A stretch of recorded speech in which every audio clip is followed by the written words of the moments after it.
PhonePe, Paytm, Google পের মতো UPI অ্যাপগুলোতে চালু হলো নতুন নিয়ম। এই নিয়মগুলি যদি আপনারা না জানেন তাহলে কিন্তু আপনারা ভবিষ্যতে সমস্যার মধ্যে পড়তে পারেন। তবে এই নিয়মগুলি কি কি পরিবর্তন করেছে সমস্ত কিছুই কিন্তু আপনারা এক এক করে জানতে পারবেন এই প্রতিবেদনের মাধ্যমে। ভিডিওটা প্রথম থেকে শেষ পর্যন্ত দেখুন, তাহলে সমস্ত কিছুই আপনারা এক এক করে বুঝতে পারবেন। তো চলুন বন্ধুরা, ভিডিওটা শুরু করা যাক। তার আগে বন্ধুরা, যদি আমাদের চ্যানেলে নতুন থাকেন চ্যানেলটিকে সাবস্ক্রাইব করে রাখবেন এই ধরনের নতুন নতুন ভিডিওর আপডেট পেতে। তো চলুন বন্ধুরা, ভিডিওটাকে শুরু করা যাক। দেখুন, এই সংক্রান্ত আপডেটে বলা হয়েছে বর্তমান বাজার থেকে শুরু করে বড় বড় শপিং মল সব জায়গাতেই কেনাকাটার ক্ষেত্রে গ্রাহকরা অন্যতম প্রধান ভরসা হয়ে উঠেছে অনলাইন পেমেন্ট। কারণ সব জায়গাতেই ক্যাশ টাকা নিয়ে যাওয়ার প্রয়োজন পড়ে না, হাতে স্মার্টফোন থাকলেই কেল্লা ফতে। তবে এবার ইউপিআই ব্যবহারকারীদের জন্য 5টি নয়া নিয়ম আনতে চলেছে রিজার্ভ ব্যাঙ্ক অফ ইন্ডিয়া ও national payment corporation of India. তো দেখতে পাচ্ছেন ইউপিআই ব্যবহারকারীদের জন্য কিন্তু নতুন 5টি নিয়ম আনতে চলেছে। তবে এই 5টি নতুন নিয়ম কি কি সমস্ত কিছু কিন্তু আপনারা দেখতে পাবেন। দেখুন, এখানে বলা হয়েছে আসলে আগামী 1 আগস্ট 2025 থেকে এই নয়া নিয়ম কার্যকর হতে চলেছে। মূলত এই পদক্ষেপের মাধ্যমে ইউপিআই সার্ভারের চাপ কমানো এবং ব্যবহারকারীদের নিরাপত্তা বাড়ানোর দিকে নজর দিচ্ছে আরবিআই ও এনপিসিআই।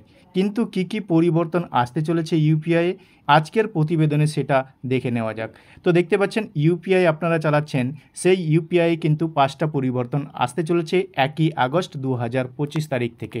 তবে এই ইউপিআই কি কি পরিবর্তন আসতে চলেছে দেখুন, এখানে বলা হয়েছে ইউপিআই আসলে পরিবর্তন ব্যালেন্স দেখার নতুন নিয়ম। তো দেখতে পাচ্ছেন ব্যালেন্স দেখার কিন্তু নতুন নিয়ম। এবার থেকে প্রতিটি ইউপিআই অ্যাপে প্রতিদিন সর্বোচ্চ 50 বার ব্যালেন্স চেক করতে পারবেন ইউপিআই ব্যবহারকারীরা। তো দেখতে পাচ্ছেন এবার থেকে কিন্তু ইউপিআই অ্যাপের মাধ্যমে কিন্তু আপনারা সর্বোচ্চ 50 বার ব্যালেন্স চেক করতে পারবেন। এর অর্থ হলো কোনো ব্যবহারকারী দুটি অ্যাপ ইউপিআই ব্যবহার করলে তিনি সর্বোচ্চ 100 বার পর্যন্ত নিজের ব্যাংক ব্যালেন্স চেক করে নিতে পারবেন। তো দেখতে পাচ্ছেন আপনি দুটি ইউপিআই ব্যবহার করছেন, তাহলে আপনি কিন্তু 100 বার ব্যালেন্স চেক করে দেখে নিতে পারবেন। মূলত ইউপিআই সার্ভারের উপর লোড বা চাপ কমাতেই এই সিদ্ধান্ত গ্রহণ করা হয়েছে। তারপরে বলা হয়েছে দেখুন এখানে ব্যাংক অ্যাকাউন্ট সংক্রান্ত তথ্য। তারপরে ব্যবহারকারীরা ব্যাংকের অ্যাকাউন্টের সঙ্গে মোবাইল নাম্বার লিঙ্ক করা রয়েছে কিনা সেটা তারা দিনে 25 বার পরীক্ষা করতে পারবেন। তো দেখুন ব্যাংক অ্যাকাউন্টের সঙ্গে মোবাইল নাম্বার লিঙ্ক করা রয়েছে কিনা সেটা কিন্তু দিনে 25 বার পরীক্ষা করতে পারবেন। তবে প্রথমবার ইউপিআই ব্যবহার করার সময় নিজেদের ব্যাংকে নির্বাচন করে সম্মতি জানাতে হবে ব্যবহারকারীদের, তবে লিঙ্ক করা রয়েছে কিনা তা পরীক্ষা করা যাবে। তো দেখতে পাচ্ছেন এবার আপনারা কিন্তু আপনার ব্যাংকে মোবাইল নাম্বার লিঙ্ক করা আছে কিনা সেটা কিন্তু মাত্র 25 বার আপনারা চেক করতে পারবেন। এছাড়াও আর কি পরিবর্তন এসেছে দেখুন, অটোপে রেস্ট্রিকশান। ব্যবহারকারীরা ইউপিআই অ্যাপের মাধ্যমে বিভিন্ন অ্যাপের অটোপে ম্যান্ডেট দিয়ে রাখেন। এই অটোপে ম্যান্ডেট ব্যাংকের কর্মব্যস্ততা তুঙ্গে থাকাকালীন কিন্তু কাজ করবে না। যে সময় ব্যস্ততা কম থাকবে শুধু সেই সময় এই ম্যান্ডেট কার্যকর হবে আর ব্যবহারকারীদের অ্যাকাউন্ট থেকে টাকা কাটবে। তো অটোপে আপনারা বিভিন্ন অ্যাপের দিয়ে থাকেন, ব্যাংকের কর্মব্যস্ততার যখন থাকবে তখন কিন্তু সেটা কাজ করবে না। সেই সময় এটি কার্য হবে যখন কর্মব্যস্ততা ব্যাংকের কম থাকবে, সেই সময় কিন্তু এটি কার্যকর হবে আর তখন ব্যবহারকারীর অ্যাকাউন্ট থেকে টাকা কাটবে।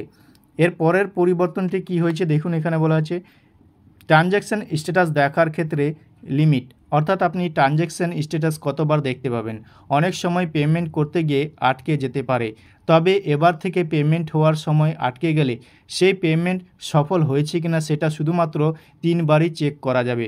তো দেখতে পাচ্ছেন আপনি ইউপিআইয়ের মাধ্যমে পেমেন্ট করছেন, পেমেন্ট করতে করতে আপনার টাকাটা পেন্ডিং হয়ে গেল কিংবা আপনার টাকাটা যাচ্ছে না, সেটা কিন্তু আপনি মাত্র 3 বারই চেক করতে পারবেন। প্রতিবার কমপক্ষে 90 সেকেন্ডের ব্যবধানে এই পেমেন্ট স্ট্যাটাস দেখা যাবে। তো দেখতে পাচ্ছেন আপনি কিন্তু প্রথমবার চেক করলেন, তারপরে আপনি কিন্তু 90 সেকেন্ড পরে আবার চেক করতে পারবেন। এইভাবে 3 বার কিন্তু আপনি চেক করতে পারবেন। এরপরে আর কি বলা হয়েছে, ব্যাংক ও অ্যাপের ক্ষেত্রে নিয়ম।